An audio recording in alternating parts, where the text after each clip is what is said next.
Okay. All right. Thank you very much for the introduction, Miho. And I should start by welcoming you all to this new format of reaching out to the worldwide community. We're trying to reach people that might not have worked with Solar Orbiter before, might not even have heard about Solar Orbiter before.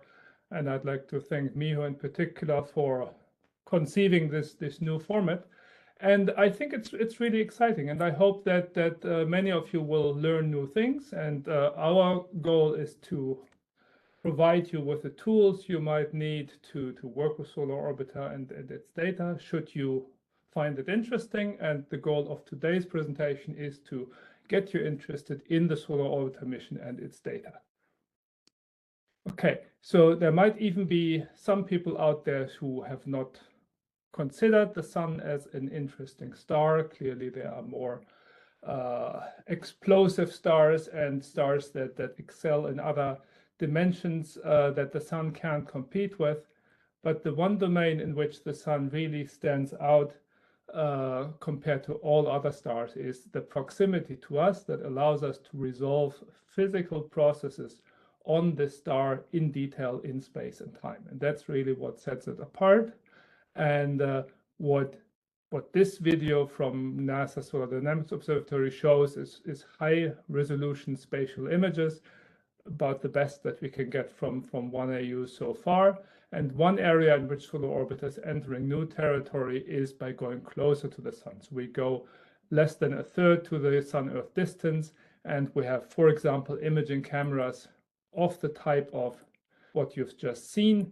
So by going a factor of 3 as close to the sun, we gain a factor of 3 in spatial resolution and can produce videos like these of almost unprecedented resolution of flares like in March of this year.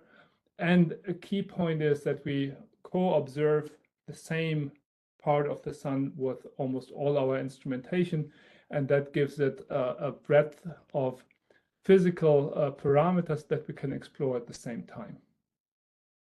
Okay, so the goals of this presentation are to introduce the mission, explain at the top level how Solar Orbiter science operations are planned, highlight opportunities for people to get involved, and get you interested in working with the data. Okay, so the overarching question that we defined to encompass the mission is: how does the sun create and control the heliosphere, the big plasma bubble that surrounds our star and encompasses the entire solar system? And why does solar activity in the wider sense change with time? So Solar Orbiter addresses this question by observations from 10 instruments. So we have 4 in situ sensors that measure effectively the full physical state of the solar wind plasma, fields and waves and energetic particles as they stream by the spacecraft along the orbit. And Solar Orbiter's perihelion is at 0.28 AU, and it's in an elliptical orbit with an aphelion at around 1 AU. And so these 4 in situ sensors are complemented by 6 remote sensing instruments that span a wide range of wavelength. We go all the way from visible light to X-rays. And in a few months, we will start tilting our orbit out of the ecliptic plane. That will allow us to, for the first time, image the polar regions of the sun, which we believe are really important to understand the sun's dynamo. And a key aspect is that we do simultaneous high-resolution imaging and spectroscopy. We measure the vector magnetic field in the photosphere, where we can actually measure the magnetic field strength and direction accurately. And that is complemented by chronographic observations of the inner corona and the wider corona or heliosphere. And we have by now 3 special issues of A&A, where we introduce the instruments, the mission, and provide first results from the cruise phase and from the nominal mission phase. And I have included QR codes and also links in the presentation. And in addition to the recording, we'll also post the PDFs online, so you can go to these files and just click on the links directly. Okay, I'll briefly walk you through our payload. That's, of course, not giving justice to all the engineering marvels of this mission.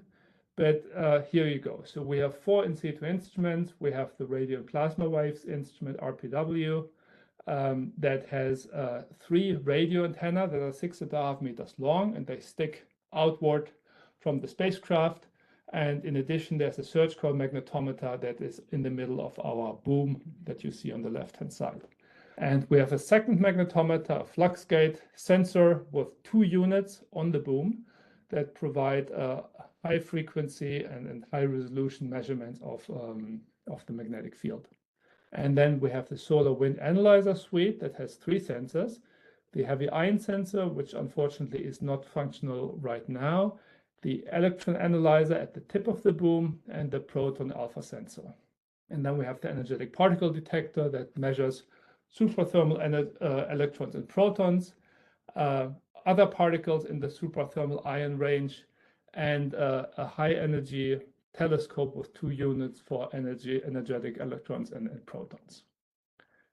Okay, and on the remote sensing side, we have 6 instruments. So the EUI instrument has the camera that produced the video that I showed in the beginning. It has a full disk telescope and a high resolution telescope or 2. And it's complemented by a magnetograph called Phi. And the magnetograph takes full disk and high resolution vector magnetograms and velocity maps. So it gives you a map of the flows at the photosphere and the direction and length of the magnetic field vector in the photosphere, which you can then use to extrapolate to higher layers in the sun's atmosphere, where the magnetic field is very difficult to measure because of the low emissivity of the plasma. We have an X-ray imager and indirect imager and spectrometer called STIX, an inner coronagraph METIS that measures the inner corona in the UV invisible, a UV imaging spectrometer that can provide Doppler shifts and other plasma parameters on specific spectral lines in the UV range. And we have this wide field heliospheric imager, SOLO HI, that was built by the same team that also built the WISPR instrument on Parker Solar Probe. Okay, so we have a quad chart here of what the top level science objectives of the mission are.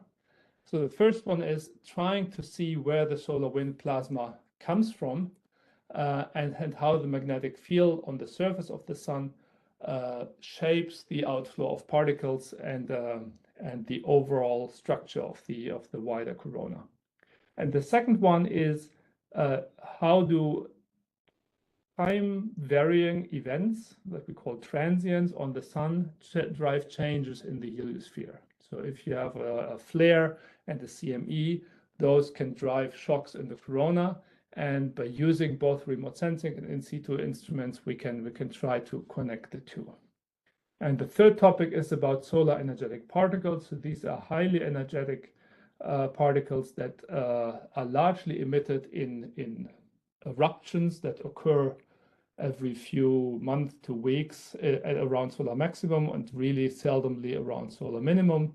And there are different acceleration mechanisms that might be at work here: flare-driven acceleration and shock-driven acceleration.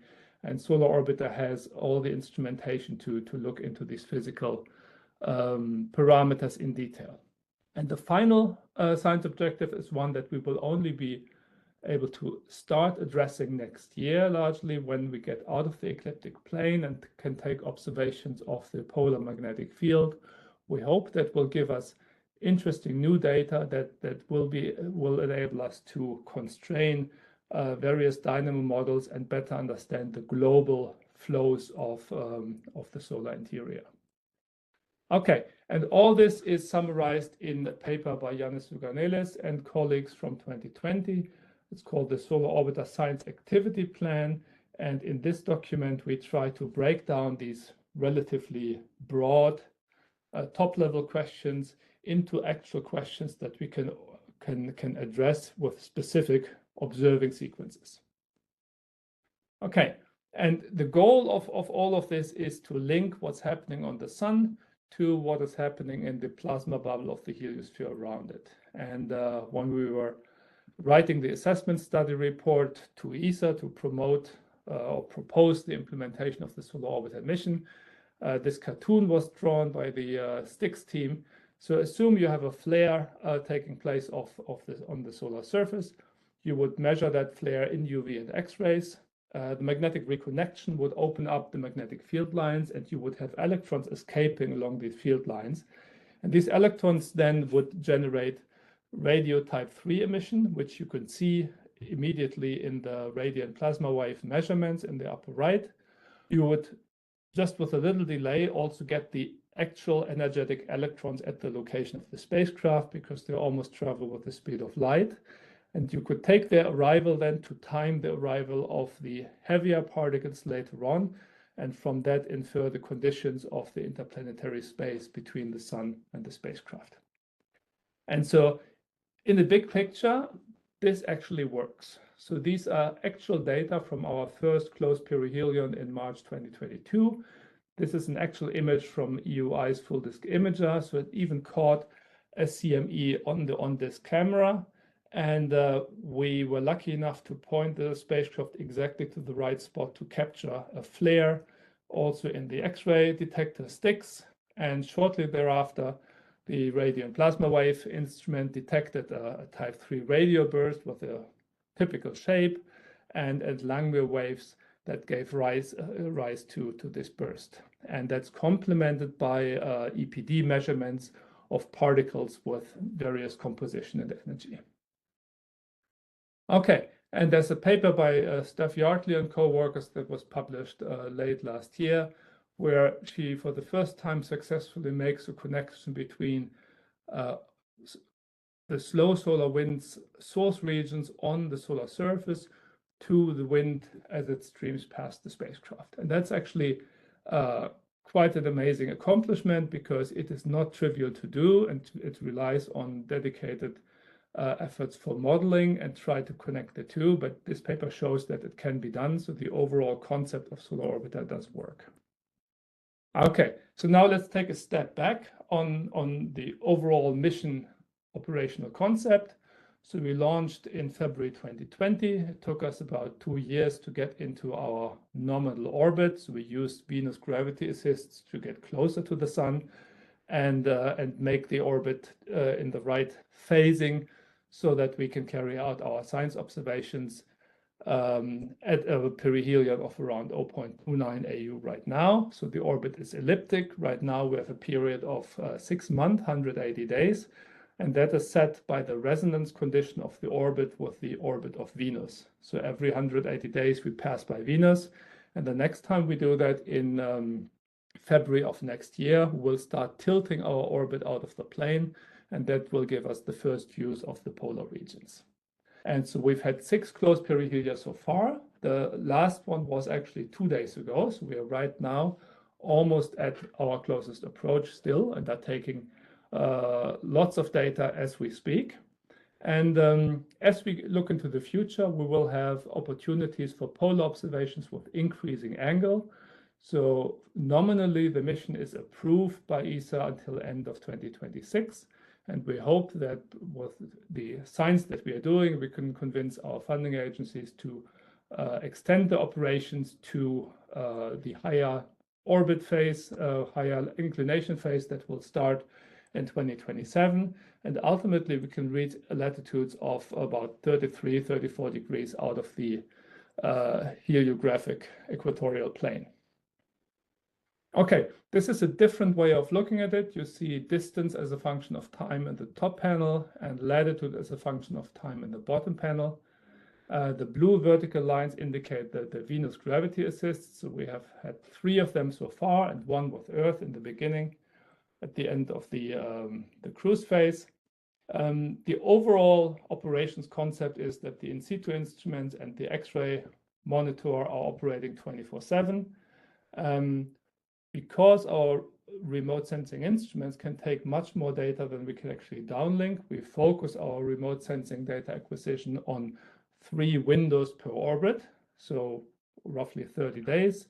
We've typically put these 30 days around perihelia, but in the future we will split the time between perihelia and the extrema and latitude. And the big bonus is that because we got more telemetry downlink than anticipated before launch, we can also take regular remote sensing synoptic observations every day. And those help a lot in trying to connect what's happening on the sun to the in situ measurements. So what's coming up in the future? We'll have more perihelia at this distance of 0.29 AU. In March 2025, we will be at -17 degrees, so we'll see the sun's south pole. And in January 2027, after the next Venus flyby, we'll go to 24 degrees, and then 30 degrees, and then 33. And that's roughly as far as you can go with the propellant we have on board and the momentum you can gain by flying by Venus. Okay, so now the aspect that differentiates Solar Orbiter from other missions is the science planning. So Solar Orbiter is really an encounter mission, a bit more like some planetary missions. Telemetry very strongly because the distance to home varies so much. So the telemetry goes with 1 over distance squared. So we have a telemetry rate variation of a factor 20. So we need to plan ahead. And we have 10 instruments, so they all want to do specific things. They're all co-pointed. And we are not always in line with other spacecraft that we are interested in collaborating with. So we need to make good use of the relevant geometries. So for that, we have the so-called Solar Orbiter Observing Plans, or SOOPs, and those fold in the planned observations from other missions. Okay, and in addition to the high precision pointing on the sun, of course, we also have the wide perspective. So the heliospheric imager looks over the east limb of the sun, and we can, for example, target observations that then make use of that large field of view specifically. Okay, I wanted to walk you in the next 5 minutes through the science planning process and give you 1 or 2 examples on the science highlights. So as I said, planning has to do offline and a long time in advance. So in April of next year, we have our next science working team meeting. So there we decide on the priorities for the following year. And so we tell the operations center colleagues where to put the remote sensing windows for the first half of that year. And in July of next year, we actually refine the operations for the second half of 2025. So about a few months before the operation starts in September. In July, we get together and work out the detailed instrument timelines, including telemetry. So it's a sort of a staggered process between higher and lower level planning. And then in the second science working team meeting of the year, we confirm the remote sensing windows for the second half of 2026 and make choices about what SOOPs are being run. And that includes SOOPs that are proposed by members of the wider community.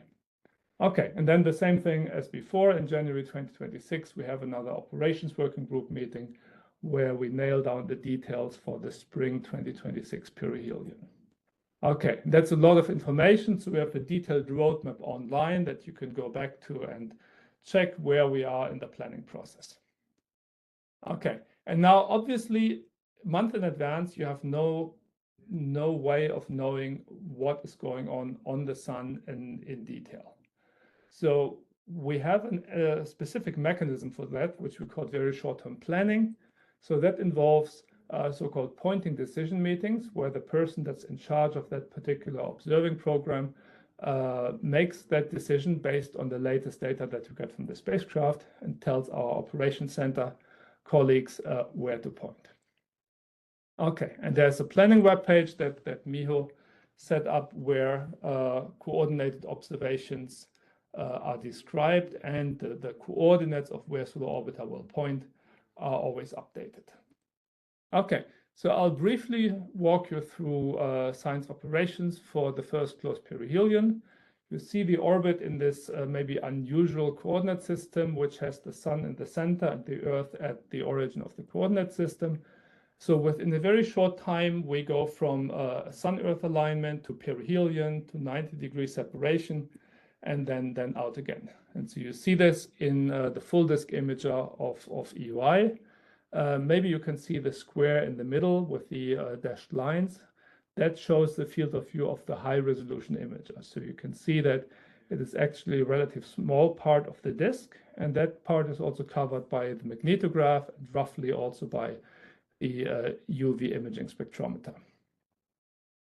So these soups are, let's say, a set of programs that we've run already and that you can run again in particular flavor or configurations, and they should cover most of the science needs. But in case you have ideas for something that hasn't been done before, there is always the possibility of proposing new ones. Okay, now I need to speed up a bit. I wanted to give you one example of a soup, and that's a long-term active region tracking with Luis Bellot-Rubio and Mio Janvier as coordinators. So the idea is that we would observe an active region from Earth and from solar orbiter, and by making use of our orbit, we could track the same active region for longer than you could track it from just Earth, because we will follow it as the sun rotates. So that's data from EUI, from Phi and SPICE, with supporting observations from Hinode, IRIS, and DKIST. And interestingly, there was a decaying active region, or actually two, with a polarity inversion line in the middle.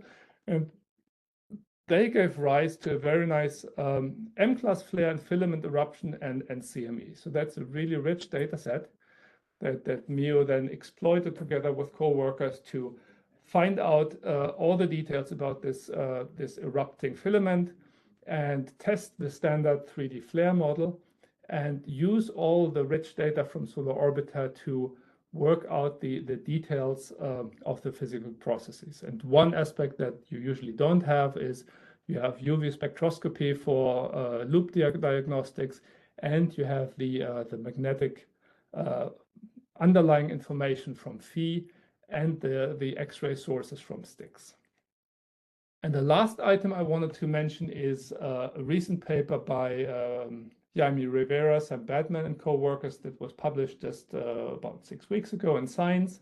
So they used Parker Solar Probe and Solar Orbiter directly.